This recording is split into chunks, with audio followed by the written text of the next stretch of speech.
Wake that ass up. Early in the morning. The Breakfast Club.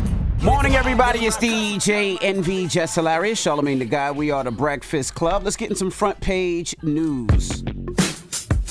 All right, let's jump right into it. Let's talk about Donald Trump. There's something that he needs to do today, or he's in some big ish. Let's discuss. Oh, yes, absolutely. Today is the deadline for Donald Trump to post the $454 million bond, or New York Attorney General Letitia James could seize his bank accounts and properties. Now, Trump is saying he has the money, but he was planning on using it for the campaign. Take a listen. Donald Trump is running out of time tonight to protect his properties from potential seizure by the state of New York. He has until Monday to secure a nearly $500 million bond to satisfy the court's civil fraud judgment against him, which his lawyers say cannot be done. This is manifest injustice. It is impossible. It's an impossibility. But the former president today claiming on social media he has, quote, almost $500 million in cash, which he had intended to spend on his campaign, despite having neither spent nor loaned any of his own money to his campaign since 2016. They'd like to take the cash away so I can't use it on the campaign. And this is just a corrupt group of people. It's election interference. Mr. Trump's attorneys have argued he should not be liable for the bond while his case is being appealed. The Attorney General is poised to move quickly to seize his assets if she decides to. So bottom line, to recap, people are calling cap on that. They're saying, he didn't plan on spending it on the campaign because he hasn't did it since 2016. But, that's what he's saying. He's saying, I need the money. So this is clearly another call for his supporters to donate to that new PAC, that was set up to help with these fees. So we'll see. I've been looking to try to see if they've released any numbers to see. We reported on it last week to see how many people have donated to it. I'm sure they did. So we will see. Today is the big day. I don't think they're going to take anything. I think it's going to be a process. They just can't walk in this house and say it's mine, right? It's going to be a process. They're going to have to do some filing and locking some doors. For sure. But they're saying that Truth Social, they're about to go public. They just got approved to go public. And once that goes public, it'll be worth like $3 billion, and he'll have more than enough cash to solve that issue, right?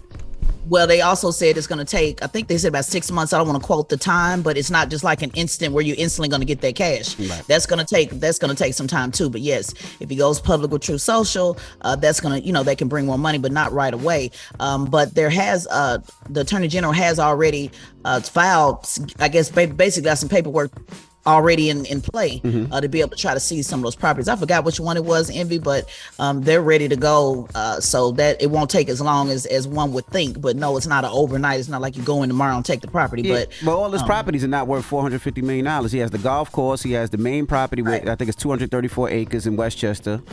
He has his triplex in the city, and it was Trump Towers. I don't think any of all those properties are worth $450 million.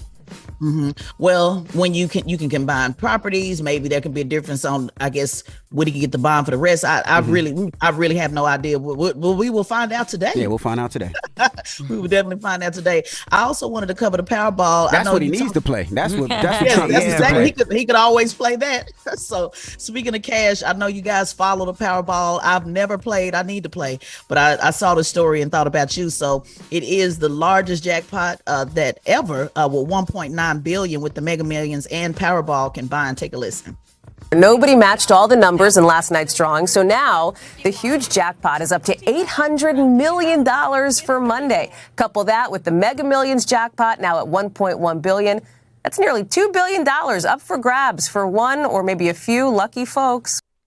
I won last week. You did? How much you win? $8. Oh, no, that's right. I won $8 last week. Felt good about myself. I bet we wouldn't know if you won the big one. No, we definitely wouldn't know. What up, Charlotte? Yo, what's the word? Good morning, Charlamagne the God. Good morning. And that is front page news. Now, what are we talking next hour? Well, next hour, 10% of U.S. workers' jobs may be exposed to artificial intelligence. We've talked about that before, but I want to give you a new update from the White House.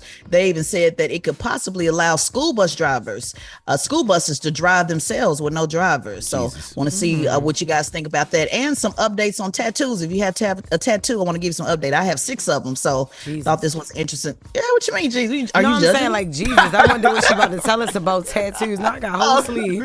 I'm like, what you about to tell us? Oh, yeah. How many do you have, Jess? Girl, I'm still counting. I have a sleeve, so I stopped counting. But my little sister get one like every weekend, so I'm just dreading what you're about to tell us.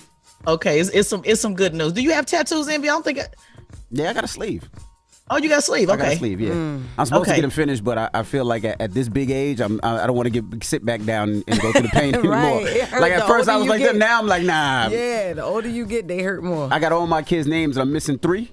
So the first 3 be like, you got my name, and the other 3 is like, nah. I'm like, it hurt though. So we'll see. Oh, right. You can do it. You can do it, Andy. Yeah, right. I got some info on that, so I'll get that to you at the 7 o'clock hour. All right. Everybody else, get it off your chest. 800-585-1051. If you need to vent, phone lines are wide open.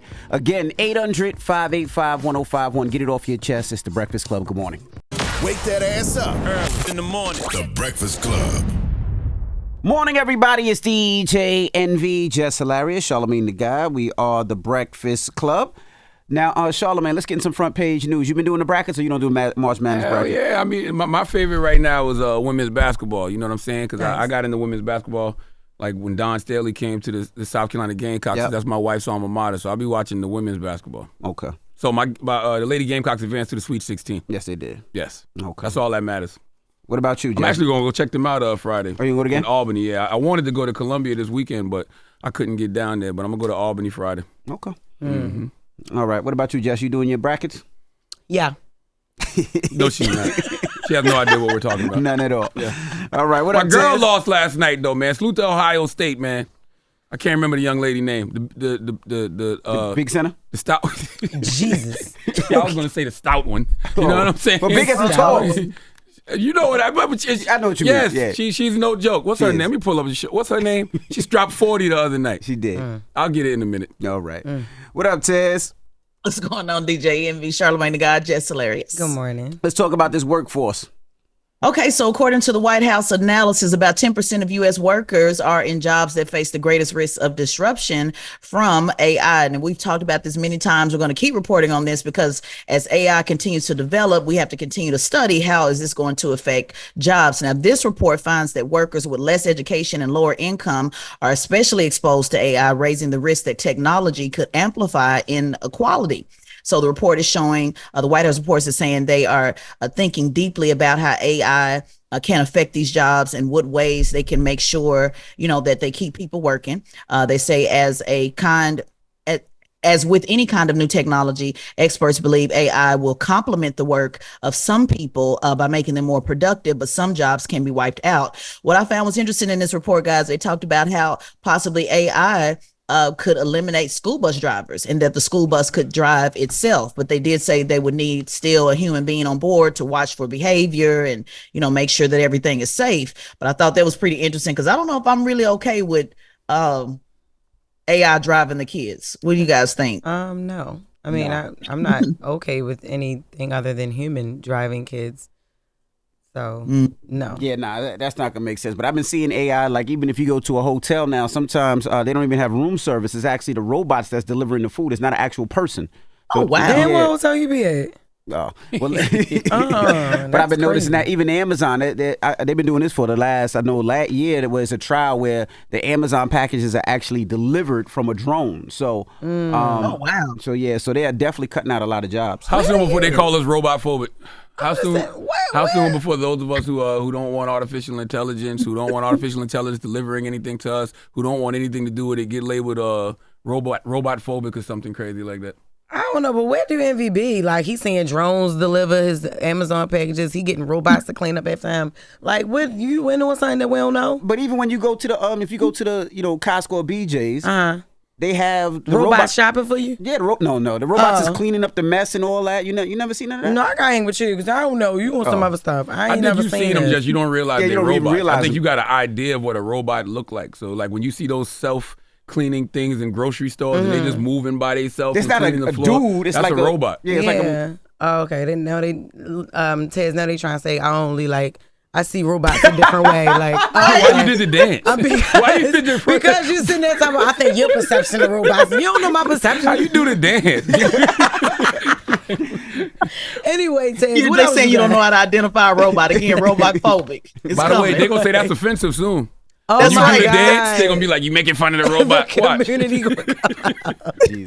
Jeez. Well, it's coming. Well, I thought this was important. 14% of high school graduates lacking a 4-year college degree have jobs that are high risk for AI exposure with low performance requirements. By comparison, 6% of workers with a bachelor degree fall into a higher risk. Now, basically, to sum that up, to make that simple, is even if you don't have a high school degree and you work in a job that is that requires some type of physical demand, the jobs that require a higher skill will be safer than those that don't. So for the example you guys just gave, if it's just delivering something or something, but that's where AI can possibly replace your job. But if it's something like a plumber, for example, I guess they probably could make a robot to do that, come in the house and fix the toilet. But those are still jobs that will require, that are a higher skill but may not require a higher education, if that makes sense. Damn.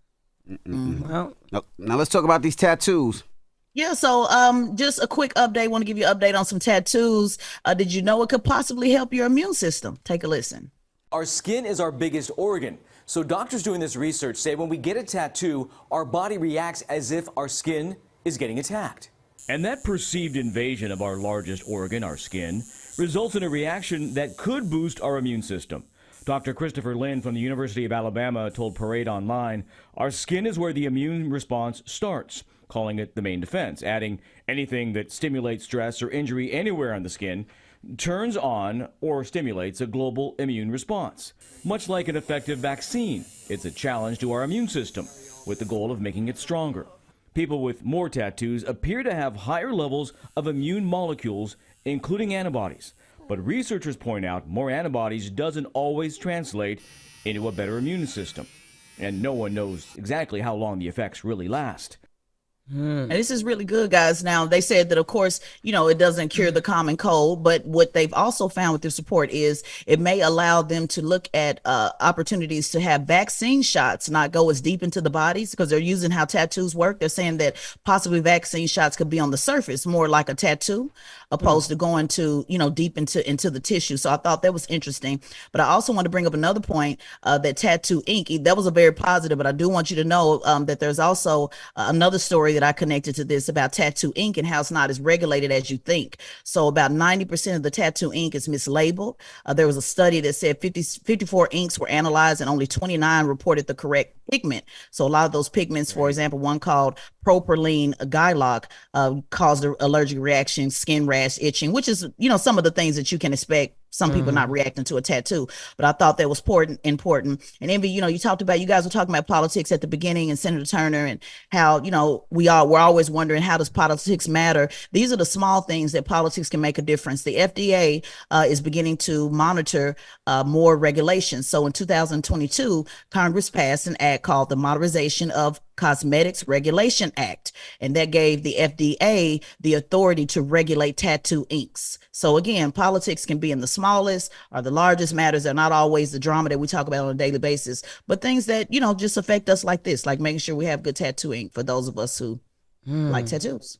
Okay. Well, thank you, Tez. And Audie Crooks is the young lady's name. Audie Crooks is the freshman center from Ohio State. She be balling. They lost last night to Stanford, though. Yep. Yes. All right. Well, again, thank you, Tiz. Yeah, make sure you follow at Tesla and Figaro on all social media platforms and subscribe to Tesla and Figaro's podcast, The Straight Shot No Chaser podcast on the Black Effect iHeartRadio Podcast Network.